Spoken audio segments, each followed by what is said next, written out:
Hi, kindergartners. Welcome back to our second chapter of The Wizard of Oz. So last time we began the story of The Wizard of Oz and we met our first main character whose name was Dorothy. And sweet Dorothy's house, she lives, remember, in Kansas, and her house got swept up in a cyclone, was the word that they used in our story. And Dorothy and her little dog Toto got swept up into the cyclone and traveled up into the air. And that's actually where we left off. They were up in the air and the house was rocking back and forth, and they're sort of waiting to see what happens when the house finally lands. So that's where we're picking back up today on chapter 2. And chapter 2 is called The Council with the Munchkins. She was awakened by a shock, so sudden and severe that if Dorothy had not been lying on the soft bed, she might have been hurt. As it was, the jar made her catch her breath and wonder what had happened. And Toto put his cold little nose into her face and whined dismally. Dorothy sat up and noticed that the house was not moving. Nor was it dark, for the bright sunshine came in through the window, flooding her little room. She sprang from her bed and with Toto at her heels, ran and opened the door. The little girl gave a cry of amazement and looked about, her eyes growing bigger and bigger at all the wonderful sights she saw.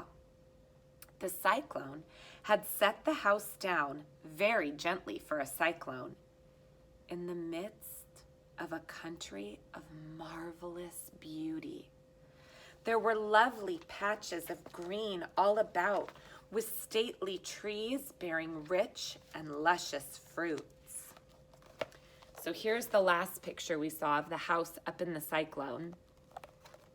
And here's a picture of Dorothy opening the door after her house landed.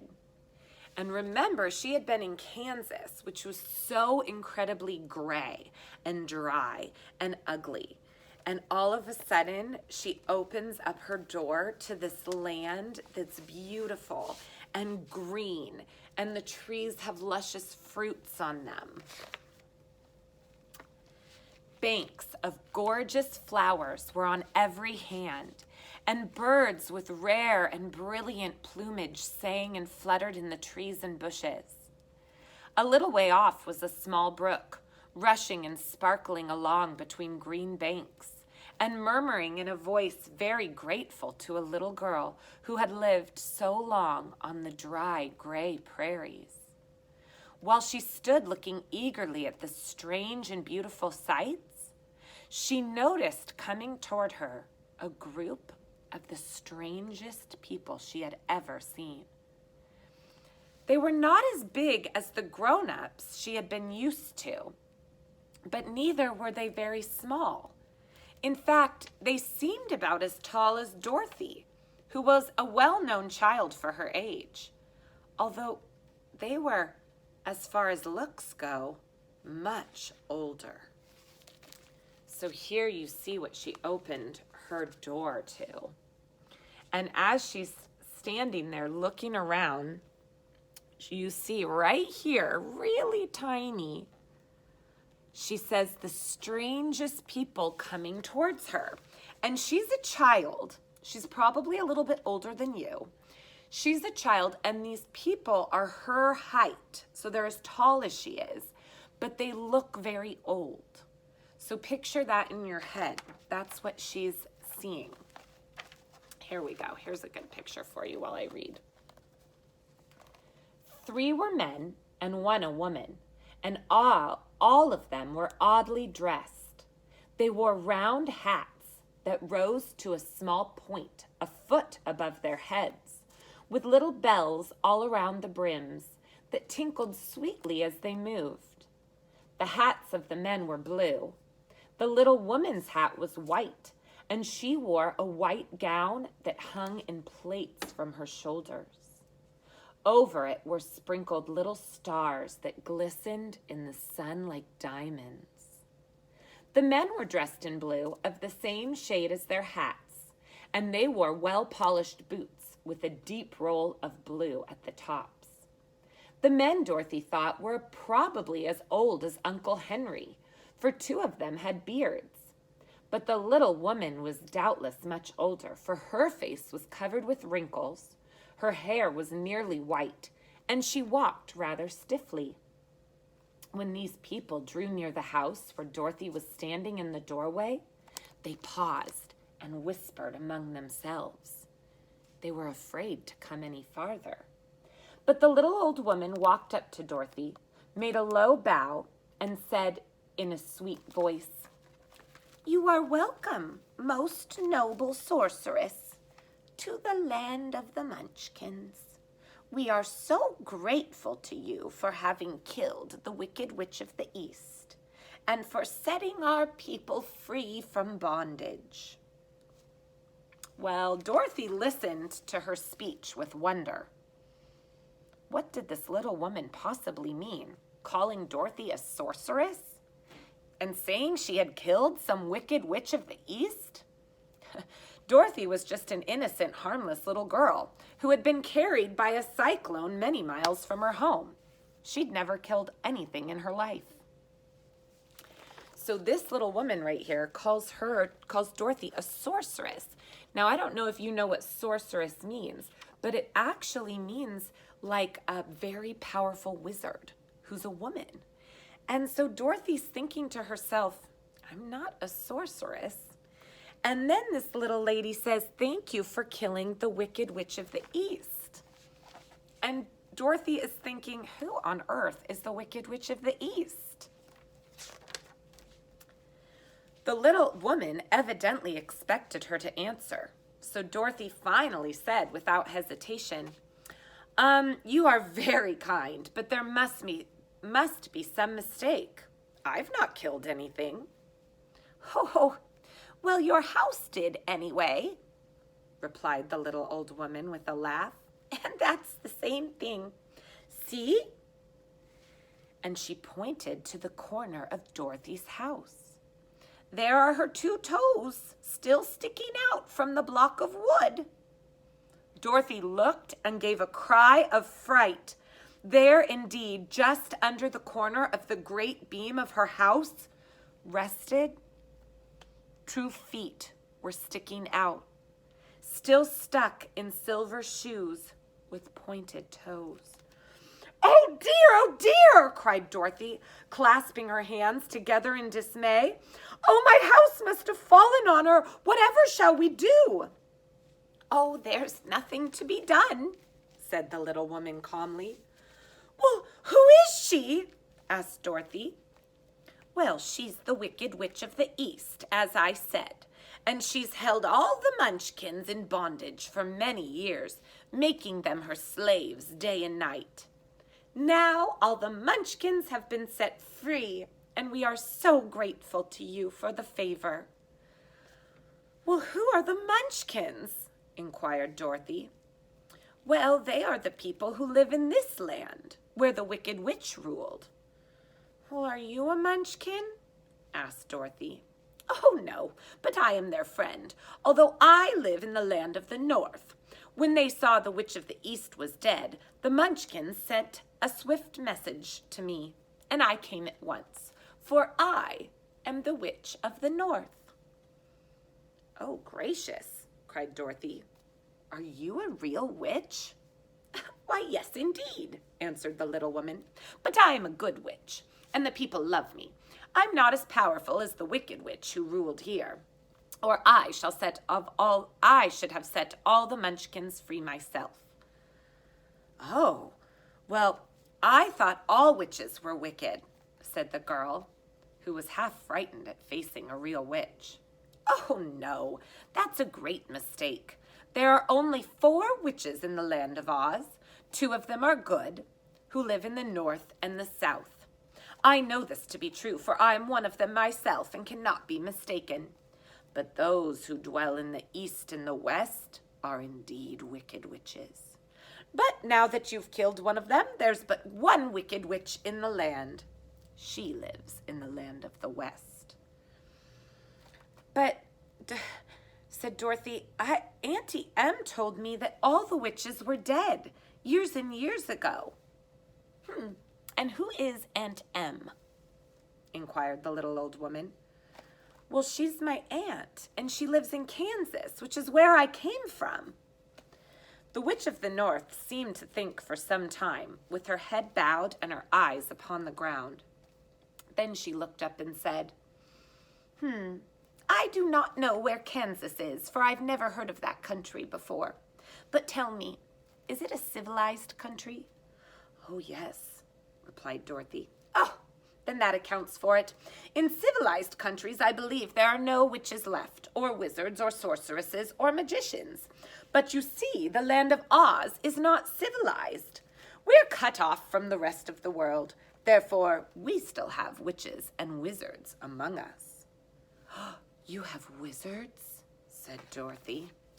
Oh, yes. Oz himself is the great wizard, answered the witch, sinking her voice to a whisper. He's more powerful than all the rest of us together. He lives in the city of Emeralds. Dorothy was going to ask another question, but just then the Munchkins, who had been standing silently by, gave a loud shout and pointed to the corner of the house where the Wicked Witch had been lying. What is it? Asked the little old woman, and she looked and began to laugh. The feet of the dead witch had disappeared, and nothing was left but the silver shoes. Oh, she was so old, explained the Witch of the North. She dried up quickly in the sun. That's the end of her. But the silver shoes are yours, my dear, and you shall have them to wear. She reached down and picked up the shoes, and after shaking the dust out of them, handed them to Dorothy. Oh, the Witch of the East was proud of those silver shoes, said one of the Munchkins, and there's some charm connected with them. But whatever it is, we never knew. Charm means they're magic shoes, but they don't know why they're magic. Dorothy carried the shoes into the house and placed them upon the table. Then she came out again to the Munchkins and said, Well, I'm anxious to get back to my aunt and uncle, for I'm sure they'll worry about me. Can you help me find my way? The Munchkins and the witch first looked at one another, and then at Dorothy, and they shook their heads. At the east, not far from here, there's a great desert, and none of us can cross it. It's the same from the south, said another. I've been there and seen it. The south is full of quadlings. Well, I'm told, said a third man, that it's the same from the west, and that country's where the Winkies live, and it's ruled by the Wicked Witch of the West. She'll make you her slave if you pass that way. Well, then the north is my home, said the little old lady, and at its edge is the same great desert that surrounds this land of Oz. I'm afraid, my dear, you're going to have to live with us. Dorothy began to sob at this, for she felt lonely among all these strange people. Her tears seemed to grieve the kind-hearted Munchkins, for they immediately took out their handkerchiefs and they began to weep also. As for the little old woman, she took off her cap and balanced the point on the end of her nose, and she counted 1, 2, 3 in a solemn voice. At once, the cap changed into a slate on which was written in big white chalk letters, Let Dorothy go to the city of Emeralds. The little old woman took the slate from her nose, and having read the words on it, asked, Is your name Dorothy, my dear? Yes, answered Dorothy, drying her tears. Well, then you must be off to the city of Emeralds. Perhaps Oz will help you. Where is this city? Asked Dorothy. Oh, it's exactly in the center of our country, and it's ruled by Oz, the great wizard I told you of. Was he a good man? inquired the girl anxiously. Well, he's a good wizard. Whether he's a man or not, I can't tell, for I've actually never seen him. How do I get there? Asked Dorothy. Oh, you must walk, child. It is a long journey through a country that is sometimes pleasant and sometimes dark and terrible. However, I will use all the magic arts that I know to keep you from harm. Well, won't you please come with me? Pleaded the girl, who had begun to look upon this little old woman as her only friend. Oh, no, I cannot do that, but I will give you my kiss, and no one will dare injure a person who's been kissed by the Witch of the North. So she came close to Dorothy and kissed her gently on her forehead. Where her lips touched the girl, they left a round, shiny mark, as Dorothy soon found out after. Now the road to the City of Emeralds is paved with yellow brick, said the witch. You can't miss it. And when you get to Oz, do not be afraid of him, but tell your story and ask him to help you. Goodbye, my dear. The three Munchkins bowed low to her and wished her a pleasant journey, after which they walked away through the trees. The witch gave Dorothy a friendly little nod, whirled around on her left heel 3 times, and straightway disappeared, much to the surprise of little Toto, who barked after her loudly when she had gone. But Dorothy, knowing her to be a witch, had expected her to disappear in a way just like that, and wasn't surprised in the least. And here we see the Witch of the North giving Dorothy that kiss on her forehead. So this is a great chapter because we just learned so much. So I'm going to close my book, but I'm going to show you a bunch of other things. So let's look at the picture book first and check out the parts that we just read in the chapter book. So here are Dorothy and Toto. And this is when the house has landed. And you can see Dorothy is looking out her door at what's all of a sudden this beautiful land that she's in. And here's the picture, very similar from the one in my book. And here's the little witch who appears. And these are the Munchkins. You see that they're dressed all in blue. And their leader had been the Wicked Witch of the East. But Dorothy's house landed on her. And here you see the silver magic shoes that she used to wear. There they are. And now those shoes happen to belong to Dorothy. And here, once again, this is where we see the little old lady disappear. She spins around on her heel and she disappears, probably to go back to her home in the land of the North. Now, what does that all mean? Well, this is where you want to take out your map, because your map will show you the different lands. Now, let's see. I need to take out my whiteboard marker because I want to show you. And if you have a grown-up near you, you can too. I am going to write some letters on here. And I'll show you what I'm doing, and then you can do the same thing, or you can have a grown-up help you. So on my map, I wrote an N for north and an S for south. I also wrote an E for east and a W for west. So a grown-up could help you do that same thing. If you can't find your whiteboard marker, you could actually write on with Sharpie on here too, because this is your map to keep. And here is where the little old lady is from that we just saw. She's from this purple land, the land of the North. And where Dorothy's house landed is right here in the land of the East. And this is where the Wicked Witch was living, the one with the silver shoes. Now, the Witch of the North told us that the good witches are in the north and the south, and the evil witches are in the west and the east. So now the Wicked Witch of the East is dead as a doornail because a house landed on her. but there's one wicked witch left in Oz. Now, you might also remember that Dorothy said there are no such thing as witches. But if you heard, the Witch of the North said, oh, you must be from a civilized country. And what she means by that is this is a land of make-believe. That's what she means by that. This is a land of imagination, which is why I think I love this story, because it's all about Dorothy being taken out of our normal world and being transported to this amazing magical world.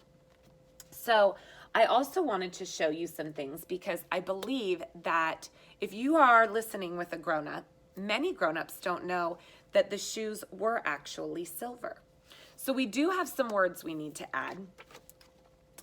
One of them is the Munchkins. And I wrote the Munchkins in blue because if you remember reading in the story, Munchkin Land is blue. And they dress in all blue from their heads to their toes. So I'll add Munchkin Land right here. And on my map, which is the same as yours, the story right now is over here. This is where it's taking place. This is where Dorothy's house landed. It also said, the little old lady said that she needs to travel to the City of Emeralds, which is right here in the middle. She also said that you can't get out of this land because around it is all desert. And then she also said that you travel to the City of Emeralds by this road of yellow brick. And you can see on your map that that road of yellow brick goes all over Oz. So you're going to notice that there are some different pictures in the movie. So this is where things get really exciting. Now, in the movie, when you watch it, Dorothy's house definitely lands in Oz, right? Here's Dorothy in Kansas. It's all gray. It's all ugly. But when she lands in the movie, look at the witch's slippers. They're called ruby red slippers. But in the book, we've learned that they're actually silver. So why on earth then in the movie are they ruby red? Well, I'm going to tell you a little movie secret, a little tidbit. In the movie, they are red because when they went to film these characters, these are the actors that we're going to learn all about, they couldn't see the silver shoes on the yellow brick. The silver shoes did not stand out. And so they decided, uh-oh, we need to use something that looks bright, that looks sparkly, that looks magical. And the silver, unfortunately, didn't. So they decided to change the slippers in the movie to ruby red. So if you ask a grown-up, what color were Dorothy's shoes? Most grown-ups will say red because most grown-ups have seen the movie. But now you know that actually in the real book of The Wizard of Oz, Dorothy's slippers they're silver from the witch. Also in the movie, here is what Munchkin Land looks like. You see Dorothy right there standing with the Munchkins. So this is another picture. You can see how the picture is very different from that of the book. In the book, this is what the Munchkins look like. And in the movie, everything is very colorful. And this is what the Munchkins look like. All right. In the movie, the Munchkins, you'll see they sing and dance to Dorothy. There's some music in it. And let's see. Oh, yes, this is important too. In the movie, the witch that visits Dorothy at the beginning is not an old lady dressed in white. This is the good witch that visits Dorothy. So you can definitely see how Hollywood, which is what we call it, Hollywood, who makes the movies, they changed some things from the book. So they changed Dorothy and this little old lady to Dorothy and this beautiful sparkly witch. So those are just some of our fun little things that we are learning. We also learned that there's a wizard, and she is going to see the wizard, the City of Emeralds. And there are more great characters along the way. So let's see what tomorrow's chapter is going to be. Oh, chapter 3, how Dorothy saved the Scarecrow. So you are going to meet another wonderful character. So far we really have Dorothy, and we've met a witch, and now we know that witches can be good or bad. And there are 2 good witches, and there were 2 wicked witches. Except one is under a house now, so we don't need to worry about that one. And we know that in the book, Dorothy is given the silver shoes, but in the movie, she's given the ruby red shoes. So stay tuned, because we're going to learn so much more about the Wizard of Oz. So thanks, kindergartners, for reading with me today. I love you to pieces. Mwah. And there's no place like home.